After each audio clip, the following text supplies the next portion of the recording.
کا پتہ پوچھنے آئے تو پتہ بتایا جائے، اور اگر کوئی بھولا ہوا ہو تو اسے مالک کی راہ پر ڈال دیا جائے۔ مریض مختلف ہوتے ہیں، مرض تو ایک ہے اور دوا بھی اس کی وہی ہے، لیکن مریض کی طبیعت گرم ہے اور بڑھ کر حکیم کے پاس چلا جاتا ہے، اور یہاں حکیم میں نے لغوی معنی میں استعمال کیا۔ معاملہ یہی ہے کہ مرض مختلف ہیں، کسی مریض کا علاج خانقاہ کے پاس ہے اور کسی مرض کا علاج مدرسہ والوں کے پاس ہے، لیکن مقصد دونوں کا ایک ہے، وہ ہے مریض کو شفا یابی کی دنیا میں داخل کر دینا۔ اختلاف، جامع عالم علیہ السلام نے فرمایا تھا میری امت کا اختلاف رحمت ہے۔ اس اختلاف کا معنی زد و کوب کرنا نہیں، پتھر برسانا نہیں، عزتوں کو پامال کرنا نہیں، باہم دست و گلے باں ہونا نہیں ہے، بلکہ اس اختلاف کو سادہ سے لفظوں میں سمجھنے کے لیے چاروں فقہ کے اجلہ ائمہ کی تحقیقات ہیں، حنفی، مالکی، شافعی، حنبلی، حتیٰ کہ ان ائمہ کے شاگردوں نے بھی اختلاف رائے کو قائم کیا، لیکن یہ سطر میں ملتمس ہوں کہ آپ شفقت فرماتے ہوئے اس طالب علم کا سبق سنیں گے کہ جس نے بھی اختلاف کیا اس اختلاف کی بیس اور بنیاد نہ تو انا تھی اور نہ دوسرے کو زج کرنا، نیچا دکھانا تھا، مقصد سب کا ایک ہی تھا، وہ اللہ رسول کی رضا ہے۔ اس کی ایک جھلک دیکھیں کہ چاروں فقہ کے اندر بہت بڑا نام ہے سیدنا امام شافعی رضی اللہ تعالیٰ عنہ کا۔ آج بھی مدارس کے اندر پڑھائی جانے والی تفاسیر ہوں یا احادیث کی شروحات ہوں، وہ اکثر شوافع کی لکھی ہوئی ہیں۔ امام شافعی بڑے تگڑے فقیہ ہیں، بڑی عظیم شخصیت ہیں، لیکن امام شافعی اس قد کے باوجود کہتے ہیں کہ فقہ کے اندر سارے فقہ والے ابو حنیفہ کے بال بچے ہیں۔ مجھے پتا ہے کہ یہاں مجھے زیادہ سبحان اللہ کی توقع نہیں ہے، لیکن میں سارے بزرگوں سے حسن ظن رکھتا ہوں کہ وہ دل والا ذکر تو کر ہی رہے ہوں گے۔ سبحان اللہ۔ میں طالب علم آدمی ہوں، تو یہ میرا بھائی اسٹیج والے یہ جو دائیں بائیں آپ آواز آ رہی ہے، اس کو تھوڑی دیر کے لیے شفقت فرمائیں گے سب حضرات۔ میں تو ایک درد دل لے کر حاضر ہوا ہوں، شاہ صاحب کی مہربانی ہے، آپ اتنے بزرگوں کی زیارت ایک چھت کے نیچے کروا دیتے ہیں۔ یہ اب قاسمین جو ہے میری تقریر تک آنا جانا بند کر دیں، اب ہمیں شاہ صاحب کے روبرو رہنے دیں۔ آج پہلے تو قاصد آتا تھا، وہ تو کوا بھی بنیرے پہ بولتا تھا تو گھر والوں کو چاہ چڑھ جاتا تھا، اب تو قاصد کی خبریں خیر کی نہیں آتی۔ کبھی خبر وہ بھی ہوتی تھی جس کے لیے امیر خسرو نے کہا خبرم رسید ام شب کے دیدار خواہی آمد، سر من فدائے راہے کے سوار خواہی آمد۔ اسے مہربانی کر کے یہ چند معلومات میں عرض کر رہا ہوں۔ اتنا تگڑا امام ہے، لیکن وہ کہتے ہیں کہ فقہ والے جو ہیں وہ اس علم فقہ میں ابو حنیفہ رضی اللہ تعالیٰ عنہ کے بال بچے ہیں۔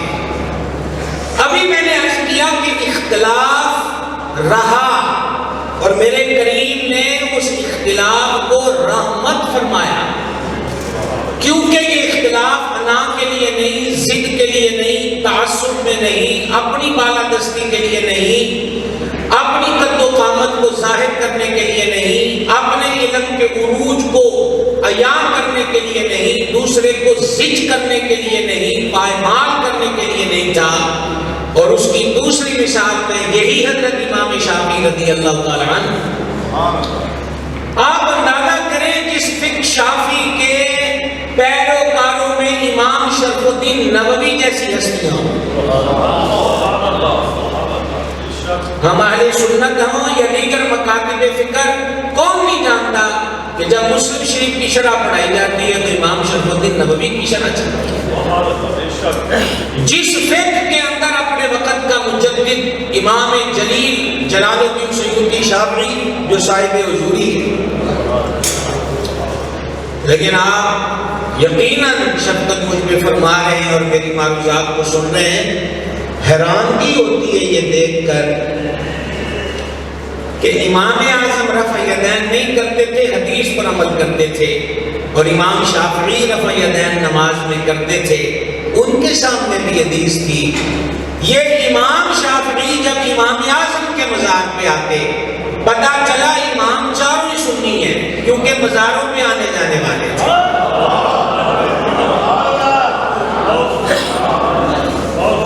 یہ مزاروں کے فیض و برکات کا جو نظریہ ہے یہ بہت پرانا ہے۔ تو حضرت امام شافعی جب امام اعظم کی مرقد پرنور پر آتے اور وہ فرماتے تھے مجھے جب بھی کوئی معاملہ پیش آتا ہے، کوئی دقت مصیبت ہوتی ہے، تو میں امام اعظم کے مزار پر حاضر ہوتا ہوں، 2 رکعت نفل ادا کرتا ہوں، پھر امام صاحب کے وسیلے سے دعا کرتا ہوں، میری حاجت پوری ہو جاتی ہے۔ لیکن اختلاف کے باوجود جگرا کتنا بڑا ہونا چاہیے، صرف ایک سطر رہ گئی اس کی۔ یہی امام شافعی جب امام اعظم کے مزار پرانوار پر حاضر ہوتے اور وہاں نماز پڑھتے تو نماز کی کسی بھی رکعت میں رفع یدین نہیں کرتے تھے، اور فجر آ جاتی تو قنوت نازلہ نہیں پڑھتے تھے۔ تو کسی نے آپ سے پوچھا کہ فتویٰ بھی آپ کا یہ، مسئلہ بھی اخذ کر کے آپ نے یہی دیا، عمل بھی آپ کا اسی پر ہے، پر جب بابی ابو حنیفہ کے مزار پہ آپ جاتے ہیں تو اس کو ترک کر دیتے ہیں۔ تو امام شافعی نے فرمایا اتنے بڑے امام کے سامنے اپنی تحقیق پر عمل کرتے ہوئے شرم آتی ہے۔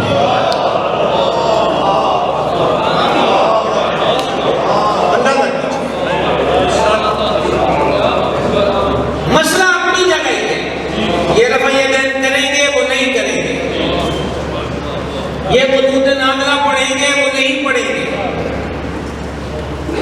طہارت کے مسائل میں اختلاف، حج و عمرہ احرام کے معاملات میں اختلاف، بالکل الگ فقہ ہے، لیکن ان آئمہ نے ہمیں بتا دیا یہ اختلاف ذات و اناد و انا کی بنیاد پر نہیں ہے۔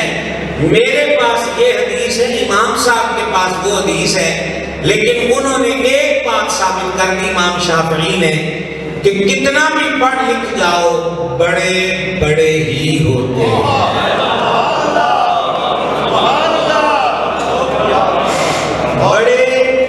بڑے ہی ہوتے ہیں۔ امام حاکم نشابوری رحمہ اللہ نے مصدرک کے اندر اس حدیث کو کوٹ کیا، سید العالمین خاتم النبیین علیہ الصلوۃ والتسلیم نے فرمایا، مفہوم حدیث پیش کر رہا ہوں، برکت تمہارے بڑوں کے ساتھ ہے، برکت تمہارے۔ تیسری بات، برکت تمہارے بڑوں کے ساتھ ہے۔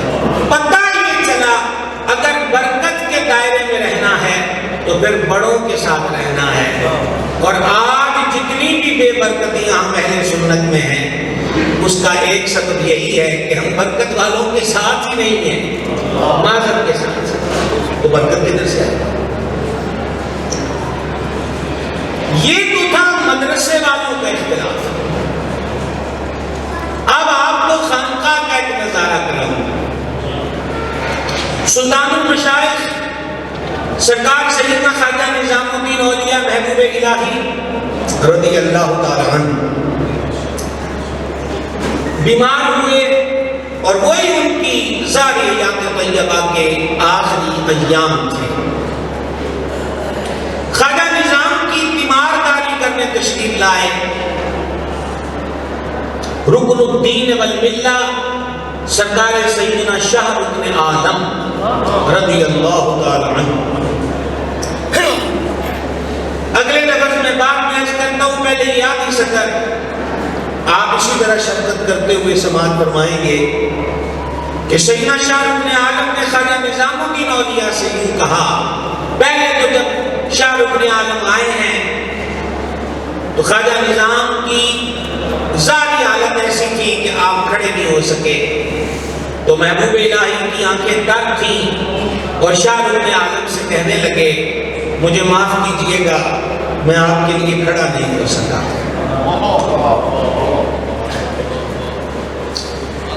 کہا حضور ہمیں آپ کی طبیعت کا پتہ ہے،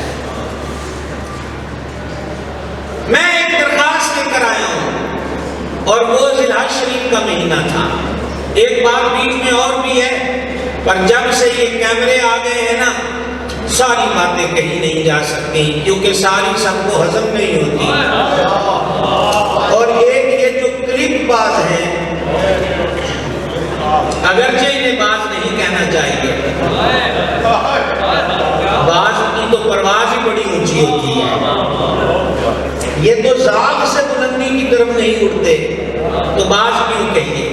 خیر کا کوئی مرحلہ کاٹ کر امت تک نہیں پہنچایا جاتا، جہاں ہو وہ کسی کا عیب ہے جو کھول کھول کر دکھایا جاتا ہے.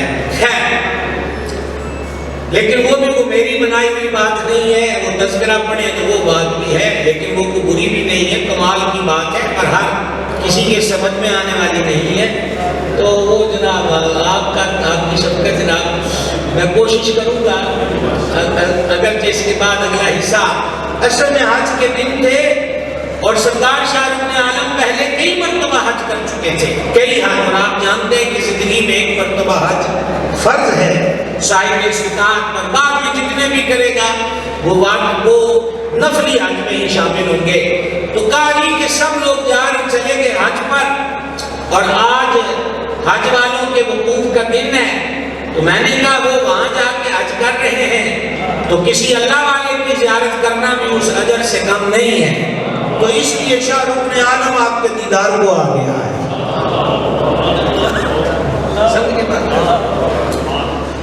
اب اگر شاہ رکن عالم رضی اللہ تعالیٰ نے حضور خواجہ نظام الدین اولیاء محبوب الہی سے عرض کیا تیاری میں ہیں تو مہربانی کر کے رب سے کچھ عرصہ اور لے لیں تاکہ ہم لوگ آپ سے مستفید ہوتے رہیں، مستنیر ہوتے رہیں، برکت پاتے رہیں.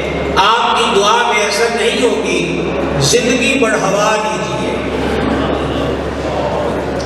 محبوب الہی نے یہ سنا تو رقت تاری ہو گئی، ریش مبارک آنسوؤں سے تر ہوئی. اور پھر خواجہ نظام نے فرمایا کہ یہ تو آپ کہتے ہیں کہ میں مزید رک جاؤں، پر کئی دن ہوئے ہیں سرور عالم علیہ السلام مجھ سے فرما رہے ہیں کہ نظام ہم تیرا انتظار کر رہے ہیں.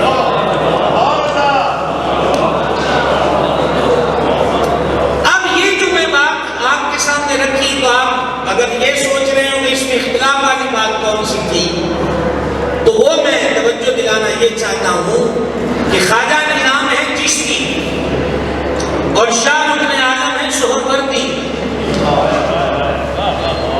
اور سہروردی قادری ہی ہوتا ہے کیونکہ سہرورد کے جتنے دیپ جلتے ہیں وہ سید الاسیاد، فرد الافراد، غوث الغواث، قطب الاقطاب، غوث کونین، مغیث دارین، غوث الارض والسماء، محبوب سبحانی، قطب ربانی، قندیل نورانی، شہباد لامکانی، سیرت نورانی، صورت نورانی، شجرہ نورانی، حسن نورانی، نسب نورانی، پیر پیران، میر میران، شاہ جیلان، حضور نور سرکار سیدنا غوث اعظم محبوب سبحانی رضی اللہ تعالیٰ عنہ ہی کا فیض ہے جو سہرورد کے باغ میں نظر آتا ہے.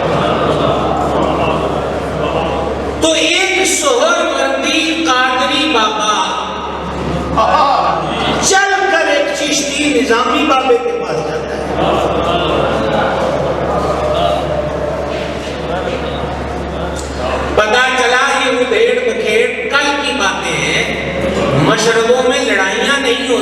محبتیں ہوا کرتی تھی.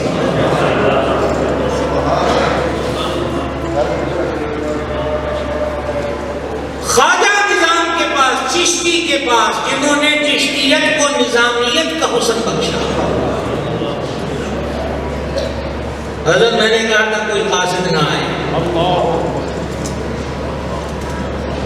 اور یہاں سہروردی قادری بابا آ رہا ہے، اور آپ جانتے ہیں وہ سہروردی قادری پیر بھی کتنا تگڑا تھا. بادشاہ کے خاص نمائندے حضرت شاہ رخ عالم کی پالکی اٹھاتے تھے، اور جب دہلی کی گلیوں سے شاہ رخ عالم کی پالکی گزرتی تو لوگوں نے اپلیکیشنیں لکھی ہوتی تھی، وہ ان کی پالکی میں ڈال دیتے، اور جب آپ کی پالکی بادشاہ کے محل میں پہنچتی تو وہ اتر کے دستبوس ہوتا، اور خادموں کو آرڈر دیا جاتا کہ سرکار شاہ رخ عالم کی پالکی سے ساری درخواستیں اٹھا لو، جس نے جو جو مانگا ہے اسے دے دیا جائے.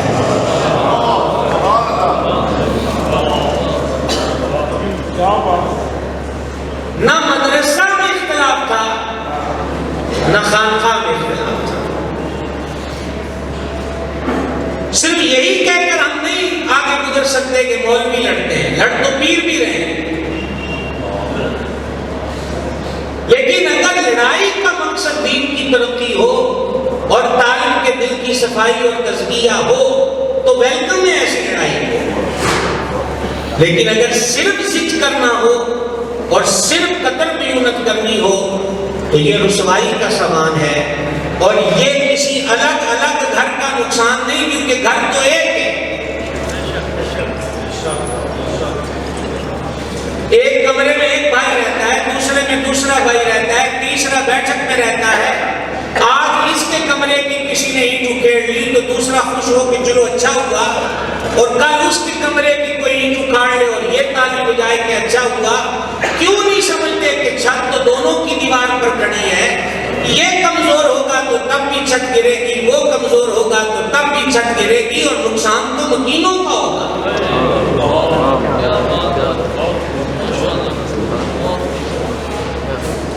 لہذا اب اختلاف انتشار ہے، اب اختلاف ضد اور اناد ہے، اب اختلاف تعصب ہے. پگڑیاں اچھالی جا رہی ہیں. یہ کتنے بزرگ یہاں پر بیٹھے ہیں جن کی مبارک داڑھیوں میں چاندی چمک رہی ہے. مدرسے والے بھی بیٹھے ہیں، خانقاہ والے بھی بیٹھے ہیں، جنہوں نے عقیدے کی سرحدوں پہ بھی پہرے دیے، جنہوں نے جان جوخم کے اندر ڈال کر مستقبل جو ہمارا ہے، جو بچے ہیں ان کی تعلیم کے لیے چندہ مانگنے والے بھی کہلائے، لوگوں کے تانے بھی سنے، مینے بھی سنے، وہ سب کچھ چلایا. اب کل کا کوئی بچہ اٹھتا ہے جس کے منہ سے بھی دودھ کی بو بھی ختم نہیں ہوئی، اور وہ فٹافٹ کسی کی فوٹو لگا کر اس کی پگڑی کو اچھالتا ہے، تو تالیاں نہ بجائیے کہ آگ اگر گلی کی نکر والے گھر پہ لگی ہے تو آگ کب کسی کی ہوئی ہے، ہوا کا ایک جھونکا اسے ہمارے گھر کی طرف بھی لے آئے. اس لیے آگ کا کام نہیں، فائر بریگیڈ کا کام ہے. Cease fire. کوئی عقیدہ اہل سنت کا نیا نہیں بننا، عقیدے بن چکے. اور میری ایک گزارش ہے، اب ہم ایک اور طبقات کی تقسیم ہوئی. جیسے میں نے عرض کیا، مدرسے میں بٹے، خانقاہ میں بٹے، اور چونکہ عادت بن گئی تھی، کہتے ہیں جب منہ کو خون لگ جائے تو یہ بہت بری عادت ہوتی ہے، اور پھر کبھی ضرورت پڑتی ہے تو اپنوں کو ہی کھایا جاتا ہے. اس سے بھی کبھی گریز نہیں کیا جاتا، اس پر بھی گریز پہ گریز نہیں کیا جاتا. اب ہمارے یہاں کیا ہو رہا ہے، چونکہ ہم ذہنی طور پہ تقسیم ہوئے تو ہم نے صحابہ کرام اور اہل بیت اطہار ان دو کو بھی ایک دوسرے کے مخالف پارٹیوں کے صورت میں امت کے سامنے پیش کرنا شروع کیا.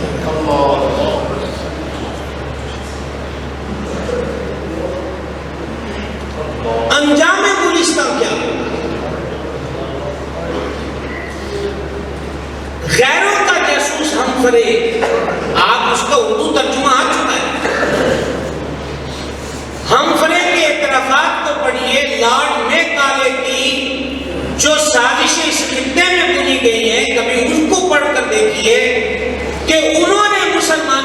کمزور کرنے کے لیے ابھی شاہ صاحب جو علامہ اقبال کا شعر پڑھ رہے تھے کہ روح عشق محمد اس کے بدن سے نکال دو، تو یہ ساری کی ساری پلاننگ یورپ کی لاٹریوں میں ہوئی ہے۔ انہوں نے کہا چمڑیاں ان کی ادھیڑ لی، استریاں لگا کے نمک اور مرچ چھڑک کے دیکھ لیے، پھانسی گھاٹ کی طرف کسی اور کو لے جائیں تو وہ رستے میں مر جاتا ہے۔ یہ پھانسی گھاٹ پر پہلے پھندوں کو چومتے ہیں، پھر کہتے ہیں چہرے پہ نقاب نہیں ڈالا جائے گا، ان کے وجود پہ کپکپیاں نہیں ہوتی، بھوکے ان کو رکھ کے دیکھ لیا، جزیرہ انڈمان میں کالے پانی کی سزائیں دے کر ان کو دیکھ لیا، توپوں کے منہ کے آگے ان کو باندھ کر گولے چلا کر ان کو دیکھ لیا، زمینیں چھین کر ان کو دیکھ لیا، لیکن یہ ختم نہیں ہوتے۔ کون سا ان کے اندر وہ جراثیم ہے، یہ ان کے لفظ ہے کہ جو ان کو ٹکنے نہیں دیتا۔ یہ بھوکے ہیں تو پھر اٹھتے ہیں، یہ زخمی ہیں تو پھر اٹھتے ہیں، یہ پابا زنجیر ہیں تو پھر اٹھتے ہیں۔ کیا ہے؟ تو پھر انہوں نے وہاں کی لاٹریوں میں تحقیق کی تو انہیں یہ پتا چلا کہ ان کی طاقت روٹی اور گوشت پر نہیں ہے کہ دیسی مرغا دیسی گھی میں کھائیں تو ان میں انرجی ہوتی ہے، بلکہ ان کو تو یہ کہا جاتا ہے کہ تیری خواب میں ہے اگر شرر تو خیال فقر و غنا نہ کر، کہ اسی نان شعیر پر ہے مدار قوت حیدری۔ نعرہ تکبیر، نعرہ رسالت، نعرہ تحقیق، نعرہ حیدری، تاجدار ختم نبوت، تاجدار ختم نبوت۔ تو کہا یہ کہ ان کے اندر وہ رمق ہے، ایک پاور ہے، ایک انرجی سیکٹر ہے، اور اس سیکٹر کا نام دل ہے۔ اس دل میں جو انرجی ہے وہ مکین قوت خضرا کی ذات ہے۔ میرے امام نے کہا دل ہے وہ دل جو تیری یاد سے معمور رہا، اور سر ہے وہ سر جو تیرے قدموں پہ قربان ہوا۔ صحابہ و اہل بیت کو ایک دوسرے کی مخالفت میں کھڑا دکھایا گیا۔ پڑھیے گا کہ یہ ایجنڈا کس کا تھا، اور ہائے افسوس یہ پورا کن کے ہاتھوں پر ہوا۔ انہوں نے باقاعدہ طور پر ریسرچ کی کہ مسلمانوں کو کمزور کیسے کیا جا سکتا ہے، تلوار کے مقابلے میں تو ہم جیت نہیں سکتے، یہ تھوڑے بھی ہوتے ہیں تو للکار دیتے ہیں، یہ 313 بھی ہوتے ہیں، سبحان اللہ، سمجھ گئے؟ تو انہوں نے کہا کہ ان کے مراکز عقیدت جو ہے، جہاں ان کی عقیدتیں جا کے رکتی ہیں، جن جگہوں پر ان کی عقیدتوں کی زمینیں خم ہوتی ہیں، وہ کون ہے؟ حضور کی نسبتیں۔ میں آپ کی سپنا خراچی کر رہا ہوں، مجھے آپ سے چند منٹ مزید مستعار چاہیے اور اسی توجہ سے چاہیے کہ ان کی جو عقیدتوں کے مرکز ہے نا، وہ ان کو سہارا دیتے رہتے ہیں۔ کون ہے ان کی عقیدتوں کے مراکز؟ کا ایک آل رسول ہے، تیری نسل پاک میں ہے بچہ بچہ نور کا، تو ہے عین نور تیرا سب گھرانا۔ اور دوسرے اصحاب رسول ہے، تیرے غلاموں کا نقش قدم ہے راہ خدا، وہ کیا بہک سکے جو یہ سراغ لے کے چلے، جنا بنے گی محبان چار یار کی قبر، جو اپنے سینوں میں یہ چار باغ لے کے چلے۔ تو پھر کیا کیا جائے؟ انہوں نے کہا انہی ذاتوں کے بارے میں ان کے نظریات کو کمزور کیا جائے۔ کیوں؟ ان میں سے کوئی بکھرتا اور بکھرتا ہے کہ اس کو کہہ دیا جائے کہ صدیق اکبر نے یوں فرمایا، فاروق اعظم نے یوں فرمایا، سرکار ذوالنورین نے یوں فرمایا، مولا مرتضیٰ نے یوں فرمایا، تو یہ سب جھکا دیتے ہیں۔ جب ان سے یہ کہا جائے کہ غوث و خواجہ نے یوں کہا، داتا و صادق نے یوں کہا، تو یہ سب جھکا دیتے ہیں۔ تو کیوں نہ ان کے سر ان کے آگے اٹھوا دیں؟ ان کے سر جن جگہوں میں جھکتے ہیں انہی کے آگے ان کے سر اور سینے چوڑے کروا دیں۔ یہ وہ سازش چلی، افسوس کہ جو پورے پوری آج ہمارے ہاتھوں میں۔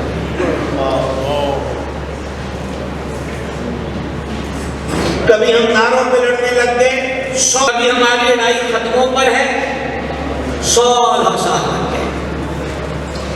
کبھی بزرگوں کے اسلاف کے ایام ولادت و وصال یہ طریق نہیں، یہ طریق ہے، اسی پر جنگ شروع ہوئی، مہو سال بیت گئے۔ کن بحثوں میں پڑ گئے، اور ہم ادھر چار کے لڑنے لگ گئے، ادھر بڑے ہاتھ کھلے تھے یونیورسٹیوں کے نام پر، کالجوں کے نام پر، پرائیویٹ تعلیمی اداروں کے نام پر۔ وہاں کیا ہو گیا، ہم تو ختم میں یہ ہونا چاہیے کہ نہیں، حلوہ دیسی گھی کا ہو کے ولائتی گھی کا، اس میں پستہ کتنا ہو اور بادام کتنے ہو، اور چاول کے اندر مرغا فارم کا ڈالنا جائز ہے یا پھر کے دیسی مرغ ڈالیں گے۔ ان بحثوں میں پڑے رہے، اور ہماری 80% نوجوان، 80% تعداد ہمارے نوجوانوں کی ہے کہ جن میں سے 20% کے گلے میں سلیبیں ڈل گئی، 25 سے 30% وہ ہیں جو ہولی منانے لگ گئے، دیوالی منانے لگ گئے۔ ہماری ان لڑائیوں پر، ہمارے منہ پر تماچا پچھلے 4 سال سے بج رہا ہے۔ اسلام آباد کی سڑکوں پر، کراچی کی سڑکوں پر بڑے پلیٹ کارڈ اٹھا کر میرا جسم میری مرضی، مولوی کون ہوتا ہے، میں پردہ کروں یا نہ کروں، میں ننگی رہوں یا نہ رہوں، میں شادی کروں یا نہ کروں، مولوی کون ہوتا ہے۔ وہ تماچے سڑکوں پر ہمارے منہ پہ لگنے لگے۔ ہاتھ جوڑ کر معافی کا خواستگار ہوں، اور ہم تاریخوں پہ لڑتے رہے اور کھانے پینے کی چیزوں کی مقدار پہ بحث کرتے رہے۔ ہمارا سوشل میڈیا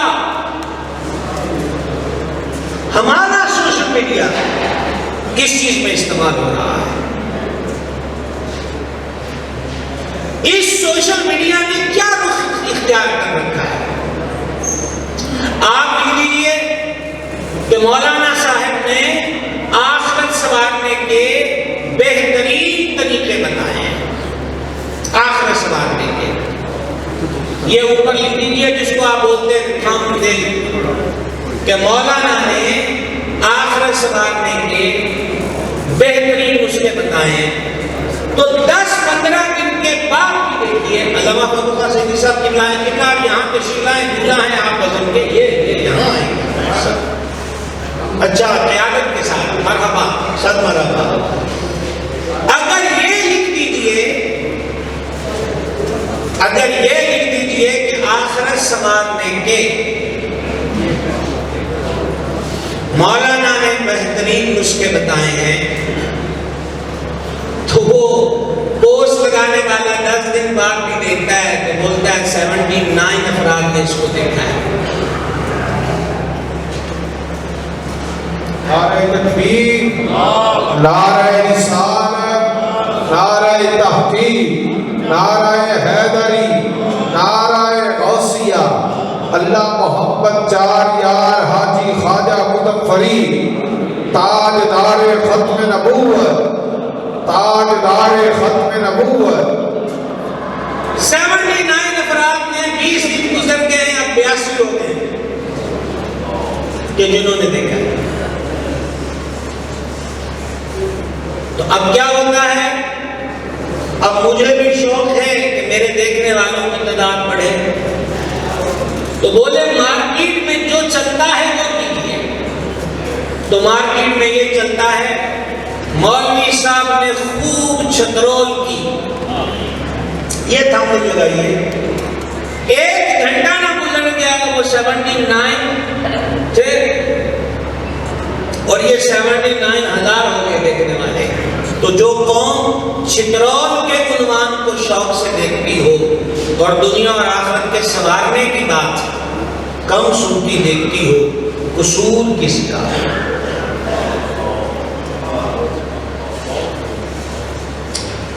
وہ بندہ یا تو مسجد میں آتا ہے یا پیر خانے پر۔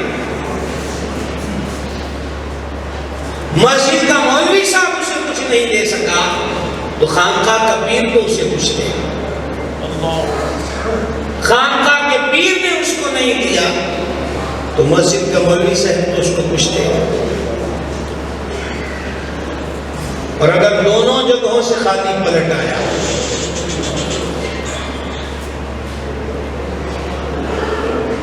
حضرت علامہ فاروق سعیدی صاحب ادیب ملت ہیں، دونوں جگہ سے خالی پلٹ آیا تو شاعر نے کہا تھا جب کوئی نکلتا ہے میں کدے سے بے نشا تو چشم ساقی کے اشاروں کو سزا ملتی ہے۔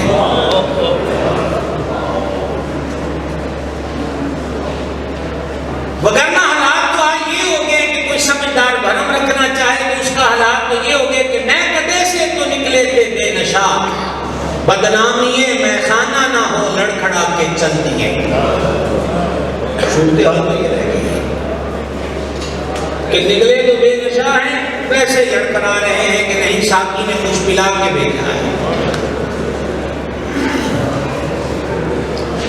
اور اگر آپ مزید توجہ فرمائیں گے، میں زیادہ دیر سمع خراشی نہیں کروں گا بلکہ اب تو ہم اختتام کی طرف بڑھ رہے ہیں۔ ریکویسٹ ہے، صحابہ اہل بیت کو مقابلے میں لا کے کھڑا کر دیا، اپنی لڑائیوں، اپنی ضدوں اور اپنی اناؤں کو اس نہج پر ہم کیوں لے گئے؟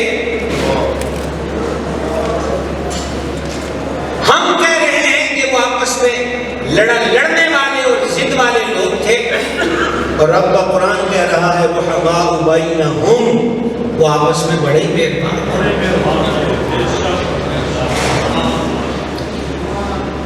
میری پشت پناہی پر بھی علماء و مشائخ موجود ہیں، میرے دائیں بائیں بھی علماء و مشائخ اور سادات موجود ہیں۔ آستانہ ہڑپا شریف سے ہمارے مخدوم حضرت چاند پیر سرکار آج تو مدتوں بعد، یہاں تو مہینے بعد چاند نظر آتا ہے، اور ہمیں غوث اعظم کے شبستان کا چاند آج مدتوں بعد درشن ہوئی، یہ شاہ صاحب کی کرامتیں ہیں۔ میں ایک سب کی توجہ پاتا ہوا یہ عرض کروں گا کہ اگر صدیق اکبر سے لے کر حضرت معاویہ تک صحابہ کا ادب برقرار نہ رہا تو مولوی صاحب کا جبہ کب تک سلامت رہے گا اور پیر صاحب کی پگڑی کب تک سلامت رہے گی؟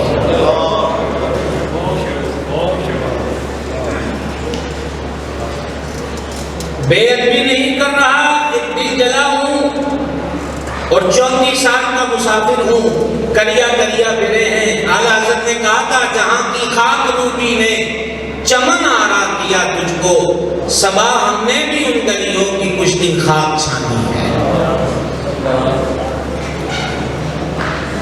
وہ سنی نہیں ہے جو بولے میں صحابہ کی پارٹی ہوں اور اہل بیت کا مخالف ہوں، وہ سنی نہیں ہے جو بولے میں صحابہ کی پارٹی ہوں اور میں اہل بیت کی پارٹی اور میں صحابہ کا مخالف ہوں۔ وجہ یہ ہے کہ سنیت یہ ہے کہ اہل سنت کا ہے بیڑا پار، اصحاب حضور نجم ہے اور ناؤ ہے اطرت رسول اللہ۔ اور ایک اور فسانہ غم نہایت مختصر لفظوں میں یوں،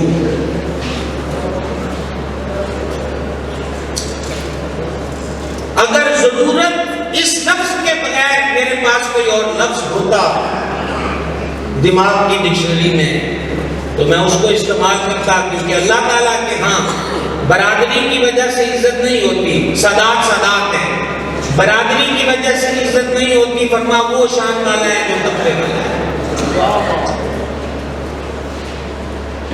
میں نے ہاتھ جوڑ دیے ہیں اور امید ہے ہمارے سادات علماء اور خصوصاً چشتیہ سلسلے نظامیہ سلسلے کے بزرگوں کے آگے ہاتھ جوڑ کر میں خطب زمن محدث اعظم ابو الفضل سیدی بسندی محمد سردار احمد قادری رضوی چشتی محدث اعظم پاکستان کے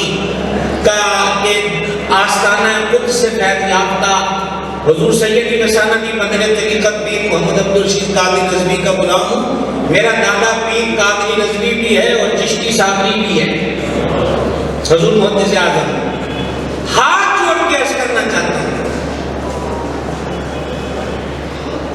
اور محفلیں کروانے والوں کی خدمت میں ہاتھ جوڑ کے عرض کرنا چاہتا ہوں، ایک بھانڈ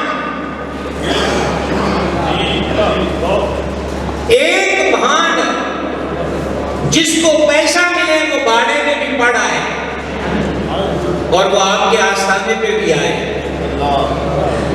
بتا تیری کامل نظر کس لیے ہے؟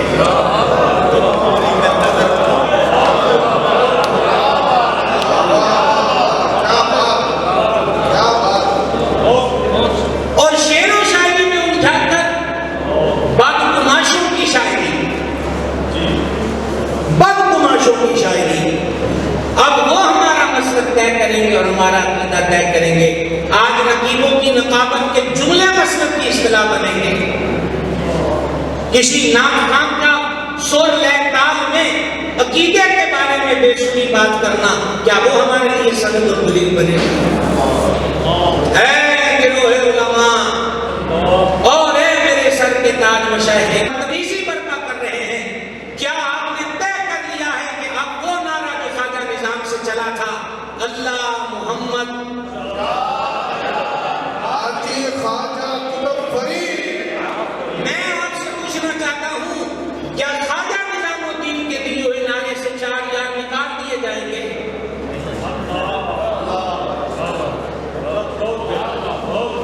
کتنا کچھ لٹائیں گے ہم ان بھانڈ اور مکار لوگوں پر۔ کیا تماشا ہے کہ پیسہ بھی لٹ رہا ہے اور عقیدہ بھی لٹ رہا ہے۔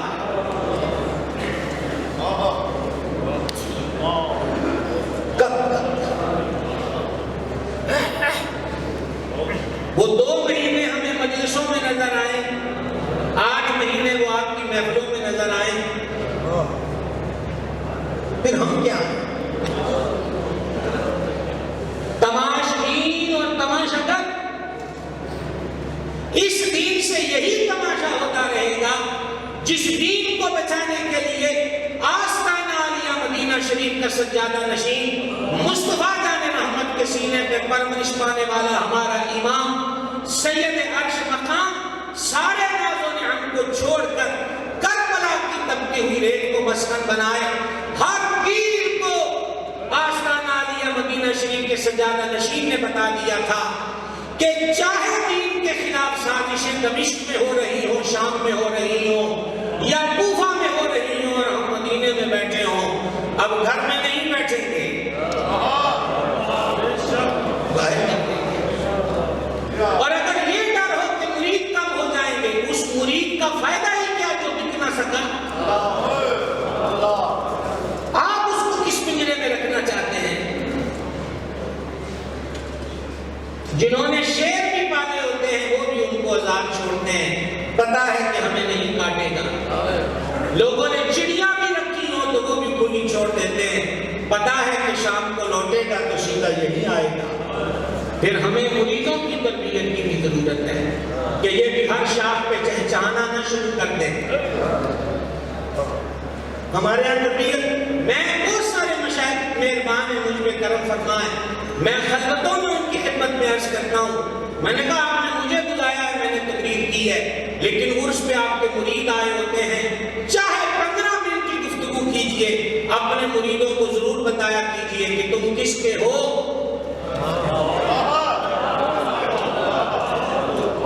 ہمارے ہو تو پھر ہمارا یہ طریقہ ہے۔ موبائل کو طلاق حسن دے دیجئے میری گفتگو کے دوران، آپ کو رجوع کا پورا اختیار ہے۔ ایک ہوتی ہے طلاق حسن، مسجد سے نکلتے ہی رجوع کر لیجئے گا، ہاتھ ٹچ کرنے سے بھی رجوع ہو جاتا ہے۔ تو جو بھائی موبائلوں پر متوجہ ہیں وہ طلاق حسن دیجئے اور مسجد سے نکل کے رجوع کر لیجئے گا، اور یہ وہ طلاق موبائل کے لیے ہوگی کہ جس میں پھر آپ کو 3 طلاقوں کا اختیار ہے۔ تو ریکویسٹ یہ ہے خانقاہوں کو بچائیے۔ قادری درویشوں سے عرض ہے تم تو بادشاہ لوگ ہو، محبوب سبحانی سید الاسیاد ہے، گیلانی بغدادی کیسے بنا؟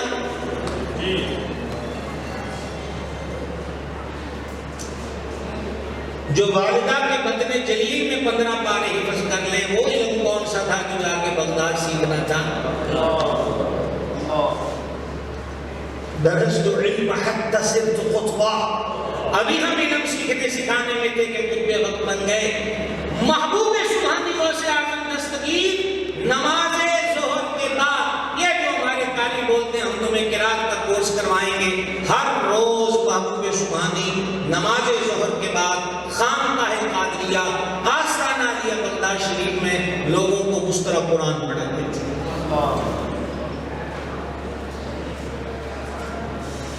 ضرورت ہے. اور میں آپ اس سے زیادہ تجربہ رکھتے ہیں. خاک کو 4 دن ہم نے بھی چھان رکھی ہے. آج کا نوجوان خود سوچئے یہ پرانے بابے جو مرید ہیں یہ آج بھی آپ کے گھٹنوں کو چھوتے ہیں, قدموں پہ ہاتھ لگاتے ہیں. ہم سادہ سمجھتے ہیں. میں نے تو عادل شاہ صاحب کی وہ زیارت نہ کر سکا ہمیں میں, تو جب قبلہ نے نام لیا تو مجھے خوشی ہوئی کہ آج مدتوں بعد زیارت ہوگی, تو ہم نے 10 کوسی بھی کی ہے, گھٹنوں کو ہاتھ بھی لگائے. ہمیں اعلیٰ حضرت نے سیدوں کا ادب سکھایا ہے, اور احمد رضا نے صرف لکھا ہی نہیں کر کے بھی دکھایا ہے. میں آپ کی خدمت میں عرض کرنا چاہتا ہوں یہ ہم ہیں, ہم تک ہماری داڑھیوں اور سر میں سفید بال آ گئے. ہم تک ہے کہ ہم گھٹنوں کو ہاتھ لگاتے ہیں, پاؤں کو چھوتے ہیں. نگاہ انصاف سے بتلائیے گا آج کالج یونیورسٹی کو دیا ہوا لڑکا کیا ہماری طرح عقیدت سے پیش آتا ہے؟ تو پھر خانقاہ کن کے ساتھ ہے؟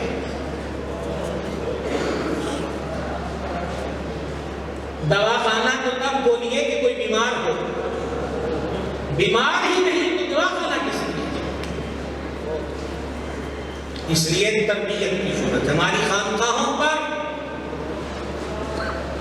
ایک ماہ کے بعد اکثر خانقاہوں پر ماہانہ نیاز ہوتی ہے, کہیں حضور غریب نواز کی چھٹی ہوتی ہے, کہیں حضور غوث العالمین کی 11ویں ہوتی ہے, مختلف راستے میں. تو ان میں ضروری ہے کہ مرید اور معتقدین کی تربیت کی جائے.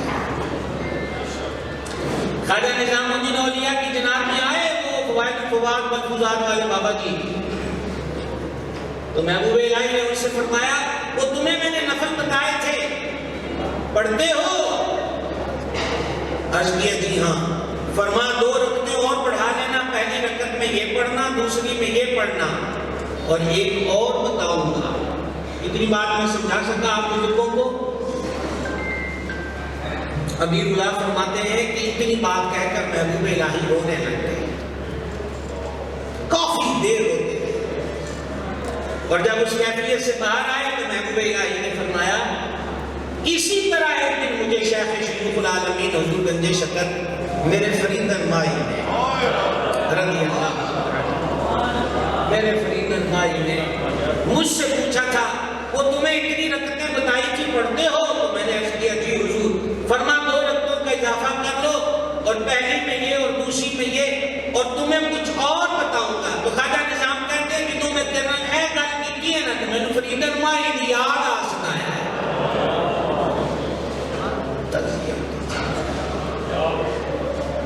آج نوجوان ہم سے کہتے ہیں جی آپ کو کیا کہتے ہیں وہ بڑے پیر صاحب اور بڑے مولانا صاحب ہیں, وہ تو گڈیاں دے پوچھتے رہے ہیں کہ تیرے کو کیڑے ماڈل دیے کہ میرے کو کیڑے ماڈل دیے.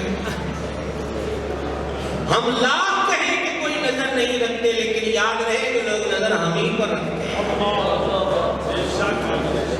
اور ہم یہ چاہتے ہیں کہ لوگ ہم پہ نظر رکھیں اس نظر سے کہ جو یہ کہیں ہم وہ کریں, نہ یہ کہ لوگ ہم پہ نظر رکھیں. وہ جو بڑی بڑی جگہوں پر بورڈ لگا ہوتا ہے خبردار کیمرے کی آنکھ آپ کو دیکھ رہی ہے, وہ نظر.